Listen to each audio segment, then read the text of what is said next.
पुणेकरांनो, तुमच्या टॅक्सच्या पैशातून शहर सुंदर करण्याच्या नावाखाली नेमकं काय चाललंय हे पाहिल्यावरती तुम्हाला देखील संताप येईल। झाडे लावल्याच्या नावाखाली 5 फुटाच्या डिवायडरमध्ये खाली निष्कृष्ट दर्जाची माती टाकली जाते आणि वर फक्त 2 इंचाची चांगली मातीचा थर टाकून काम पूर्ण झाल्याचे दिखावा केला जातो। हा सुशोभीकरणाचा प्रकार आहे की टॅक्स पैशावरती डाका। ही घटना आहे महामार्ग 27 नगर रोड हडपसर बायपास थिटेवस्ती परिसरातील पुणे महानगरपालिकेच्या अंतर्गत येणाऱ्या रस्त्यावरील डिवायडरमध्ये झाडे लावण्याचे आणि सुशोभीकरणाचे काम सुरू आहे। माहितीप्रमाणे हे काम व्हीटीपी बिल्डर संबंधित ठेकेदाराला देण्यात आलेले आहे, पण प्रत्यक्षात काम कसे सुरू आहे ते पहा। खाली भरावासाठी हलक्या दर्जाची निष्कृष्ट माती टाकली जात आहे। वरून फक्त 2 इंच चांगल्या मातीचा थर टाकला जातो आणि त्यात झाडे लावली जातात। प्रश्न असा आहे की जर संपूर्ण डिवायडरमध्ये चांगल्या प्रतीची माती टाकणे अपेक्षित असेल तर खाली निष्कृष्ट माती आणि वर फक्त दिखाव्यासाठी चांगल्या मातीचा एक छोटासा थर, आणि सर्वात मोठा प्रश्न, बिल मात्र संपूर्ण चांगल्या मातीचे काढले जाणार। जर असे असेल तर हा प्रकार केवळ निष्कृष्ट कामाचा नाही तर नागरिकांच्या टॅक्सच्या पैशाचा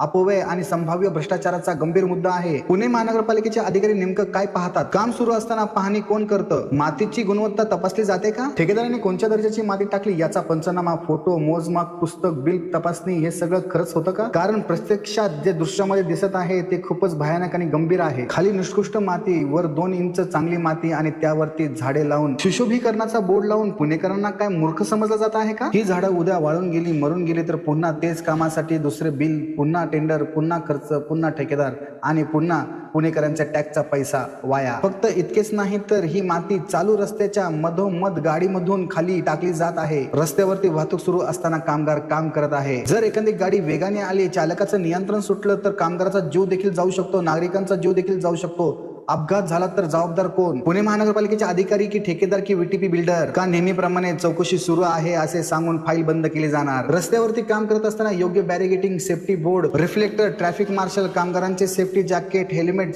सुरक्षा उपाय असणे गरजेचे आहे, पण इथे कामगारांचा दर्जा आणि सुरक्षा दोन्हीही प्रश्नचिन्हाखाली आहे। संपूर्ण महामार्ग 27 वरती असा प्रकार झाल्याचे दिसत आहे आणि अशीच पद्धत जर संपूर्ण पुण्यामध्ये वापरली जात असेल तर हा अतिशय मोठा गैरव्यवहार असू शकतो। लक्षात ठेवा, पुणे महानगरपालिका आयुक्त साहेब, संबंधित अभियंता, झोन अधिकारी, रोड विभाग आणि उद्यान विभाग, पुणेकरांचा पैसा हा तुमचा खाजगी पैसा नाही, हा पैसा सामान्य नागरिकांच्या मेहनतीचा आहे। कोणी हातगाडी चालून टॅक्स भरतो, कोणी दुकान चालून टॅक्स भरतो, कोणी घराचा प्रॉपर्टी टॅक्स भरतो आणि त्या पैशामधून जर असा दिखाऊ विकास होत असेल तर हा पुणेकरांच्या विश्वासाशी गद्दारी आहे। पुणेकरांनो, हा फक्त मातीचा मुद्दा नाही, हा तुमच्या पैशाचा मुद्दा आहे, हा तुमच्या शहराच्या विकासाचा मुद्दा आहे आणि हा नागरिकांच्या सुरक्षतेचा देखील मुद्दा आहे। वरून हिरवी झाडे दाखवून खाली भ्रष्टाचाराची माती टाकली जात असेल तर हा विकास नाही, हा पुणेकरांची फसवणूक आहे। असा प्रकार जर तुमच्या भागामध्ये होत असेल तर तक्रार कुठे दाखल करायची व कशी करायची त्याचा संपूर्ण तक्रारी अर्जाचा नमुना शेवटला जोडला आहे।